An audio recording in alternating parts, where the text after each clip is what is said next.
সম্মানিত ভিউয়ার্স, আসসালামু আলাইকুম। ফেতরা কি টাকা দিয়ে আদায় করা যাবে? আর ফেতরা হিসেবে যদি আপনি টাকা দেন, তাহলে কি আপনার এই ফেতরাটা কবুল হবে? এই বিষয়ে আলোচনা চলবে আজকের ভিডিওতে। চলুন কথা না বাড়িয়ে মূল ভিডিওটা দেখে আসি। সর্বশেষ আমল কি ভাই?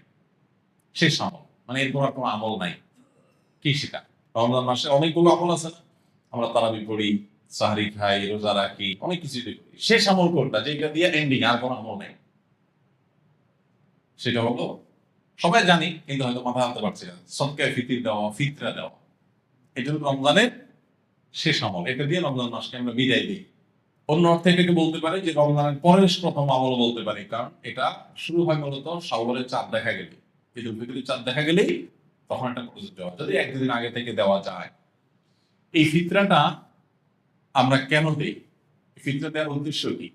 নবী করিম সাল্লাল্লাহু আলাইহি সাল্লাম দুটি উদ্দেশ্যের কথা বলেছেন। এক, তিনি বলেছেন যাকাতুল ফিতরি তুহরাতান লিস-সাইমি মিনাল লাগবি ওয়ার রাফাস ওয়া তুহরাতান লিল মাসাকিন।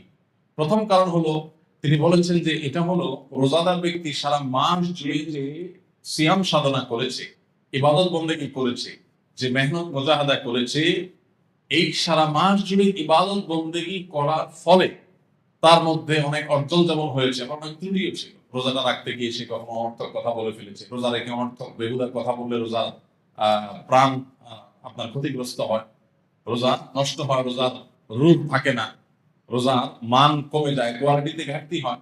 তো এই যে রোজা রেখে আমরা কিছু উল্টাপাল্টা কথা, উল্টাপাল্টা কাজ করেছি যেগুলো রোজার সাথে যায় না, তো সেগুলোর কারণে রোজাটা তো ত্রুটিপূর্ণ হয়ে গেল।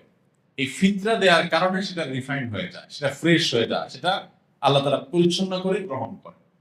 এই জন্য রোজার পুরা মাস, রমজানের পুরা মাস এবং সিয়ামের ভুল ত্রুটিগুলোকে ফ্রেশ করে সেটাকে আল্লাহর কাছে কবুলযোগ্য করে দেয় হলো ফিতরা। খুব বড় একটা বিষয়। আর দ্বিতীয় উদ্দেশ্য হলো ওয়াতউমাতাল লিল মাসাকিন, গরিব দুঃখীদের মধ্যে খাদ্য দান কর্মসূচি অংশ হিসেবে ফিতরা আল্লাহ তাআলা দিয়েছে। অর্থাৎ ইসলাম চায় যে ঈদের দিনটাতে অন্তত প্রত্যেক অভাবী মানুষের বাসায় খাবার থাকুক, কেউ যেন খাবারের কষ্টে না থাকে। এই জন্য ফিতরা আমাদেরকে পৌঁছাতে হয়। কখন পৌঁছাতে হয়? সেটা ঈদের চাঁদ দেখা যাওয়ার আগে থেকে।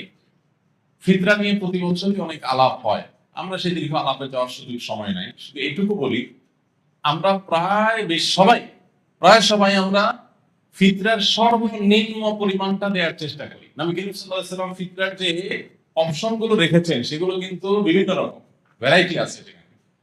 একটা অপশন আছে সর্বনিম্ন, সেটাই আমরা নেই। এবং প্রতি বছর আমরা খোঁজ করে যে ফিতরা বছর কয় টাকা ধার্য হয়েছে, 115 টাকা, তো দিয়ে দিলাম, বেঁচে গেলাম। যদিও পুরো পরিবারের তরফ থেকে দিতে হয়, পরিবারের কর্তা যিনি, তার ছেলে মেয়ে, তার স্ত্রী, এমনকি ছোট বাচ্চা কাচ্চা, তাদের সবার পক্ষ থেকে, তারা একান্নভুক্ত যারা, তার বাসার সদস্যের মতো, এমনকি যে কাজের লোক, যারা বাধা কাজের লোক থাকেন, তাদের তরফ থেকে, এই সবাই তরফ থেকে পরিবারের কর্তা দিয়ে দিবে। এখন সবাই দেখে যে ফিতরা কত ধার্য হয়েছে। ভাই, ফিতরা সর্বনিম্ন যদি 1-150 বা তার সমমূল্যের খাদ্য হয়, তো ফিতরার সর্বোচ্চটা কিন্তু 1000, 2000 বা আরো বেশি হতে পারে। আপনি কিশমিশ যদি দিয়ে দেন তাহলে একরকম হবে, আপনি গম দিয়ে দিলে আরেক রকম হবে, খেজুর দিয়ে দিলে ভিন্ন রকম হবে। তো অনেকগুলো অপশন আছে, তো আমরা সর্বনিম্ন গমের আইটেমটা বেছে নিই, যেটা সবচেয়ে সস্তা, এটা দিয়ে আমরা দেওয়ার চেষ্টা করি। কারণ আপনি কিশমিশ যদি চিন্তা করেন তাহলে কিশমিশের কেজি কত, গমের কেজি কত, অনেক বেশ কম হয়ে যাবে। এই জন্য আল্লাহ তাআলা যাকে যতটুকু সামর্থ্য দিয়েছেন তিনি সেইভাবে ফিতরা দিবেন।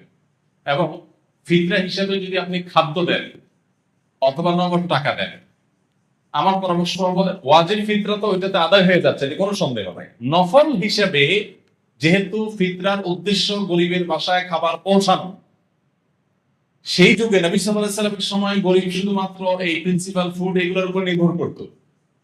চাল, ডাল, আপনার ডাল তো না, আপনার গোশত অথবা আপনার আটা, ময়দা কিংবা গম, এগুলোর উপরে নির্ভর করতো মানুষ। কিন্তু এখন মানুষের জীবনের যে আপনার জীবন ধারণের যে পদ্ধতি, প্রক্রিয়া, মানুষের যে লাইফস্টাইল, সেটাতে যথেষ্ট পরিবর্তন হয়েছে। তো ঈদের দিনে গরিবের হাসি, গরিবের আপনার আনন্দ, এটাকে পরিপূর্ণতা দেওয়ার জন্য আমার পরামর্শ থাকবে যে ফিতরা হিসেবে যা দিচ্ছেন আপনি এক্সট্রা হিসাবে, এটা ফিতরার অংশ না, বোনাস হিসেবে, নফল হিসেবে আপনি তাকে পারলে 2 কেজি মুরগি কিনে দেন। গরুর গোশত অনেক দাম, 1 কেজি গরুর গোশত, 2 কেজি গরুর গোশত কিনে দেন, একটু পোলাও চাল কিনে দেন, একটু সেমাই চিনি কিনে দেন, আমি প্রতি বছর এই কাজটা করি আলহামদুলিল্লাহ। ফিতরা যা করা এর বাইরে একটা গরিব পরিবারের ঈদের আনন্দ হওয়ার জন্য বাসায় ভালো খাবার দাবার প্রস্তুত করার জন্য যা যা দরকার তার একটা প্যাকেট তাদের বাসায় পৌঁছে দেন, তাহলে তাদের আনন্দটা ষোলকলা পরিপূর্ণ হবে ইনশাআল্লাহ।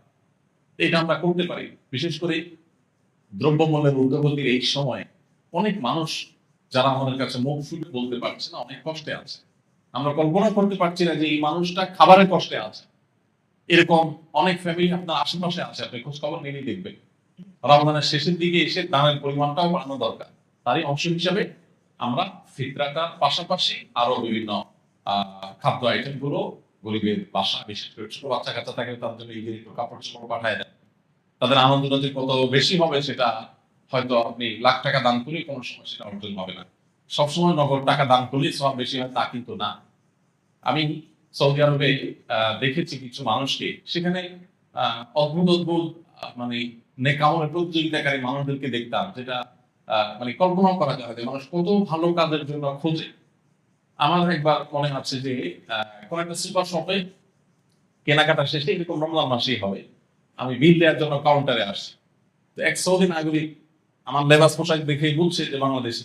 তো বাংলাদেশি মানে মনে করে তারা গরিব মানুষ, আর আসলে আমি গরিব। তো আমার পিঠে এরকম আস্তে করে আলতো করে হাতটা রাখছে খুব সুন্দর করে, মানে যেটাতে আমি মানে রাখার তো একটা ধরন আছে, আস্তে করে পিঠের উপর হাতটা রাখছে, মানে খুব কোমলতার সাথে স্নেহের সাথে। স্নেহের পরশে হাতটা রাখলে আমি ফিরে তাকালাম, দেখি যে একদম সৌদি নাগরিক, আমি চিনি তাই। তো সে বলতেছে যে যদি তুমি মনে কিছু না করো তোমার বিলটা আমি দিতে চাই। আমি দুনিয়ার বাজার করছি, হয়তো ঈদের জন্য বাজার হয়েছে, তো কয়েকশো রিয়াল হয়েছে। উনি বলেন যে যদি কিছু মনে না করেন আমি দিতে চাই, হাদিয়া, গিফট, জাস্ট গিফট। দেখেন কি বলা যায়, গিফট দিবে, নিষেধ করার কিছু নেই, বলার ঠিক আছে। তখন উনি দিবেন। আমার কাছে আইডিয়াটা খুব ভালো মনে হলো।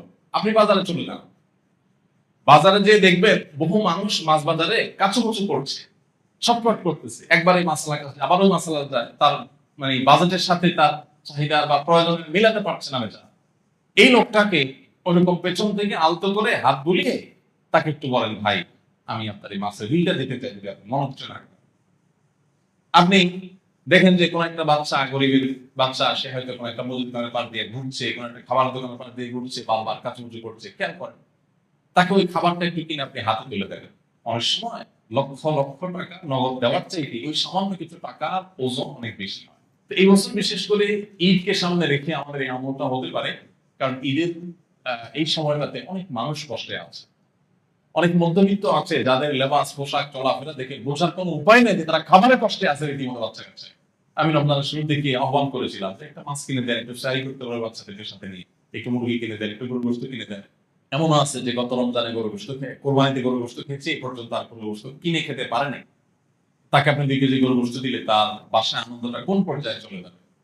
দেখুন, ডক্টর আব্দুল্লাহ জাহিদ রহমাতুল্লাহ একটা কথা বলতেন যে আপনি 2 কেজি গরুর গোশত কিনছেন নিজে খাওয়ার জন্য, অনেকদিন পরে কিনছেন, বাচ্চা কাচ্চা নিয়ে খাবেন, খুব আনন্দ করবেন, সন্দেহ নেই এটা আপনাকে অনেক বেশি আনন্দ দিবে।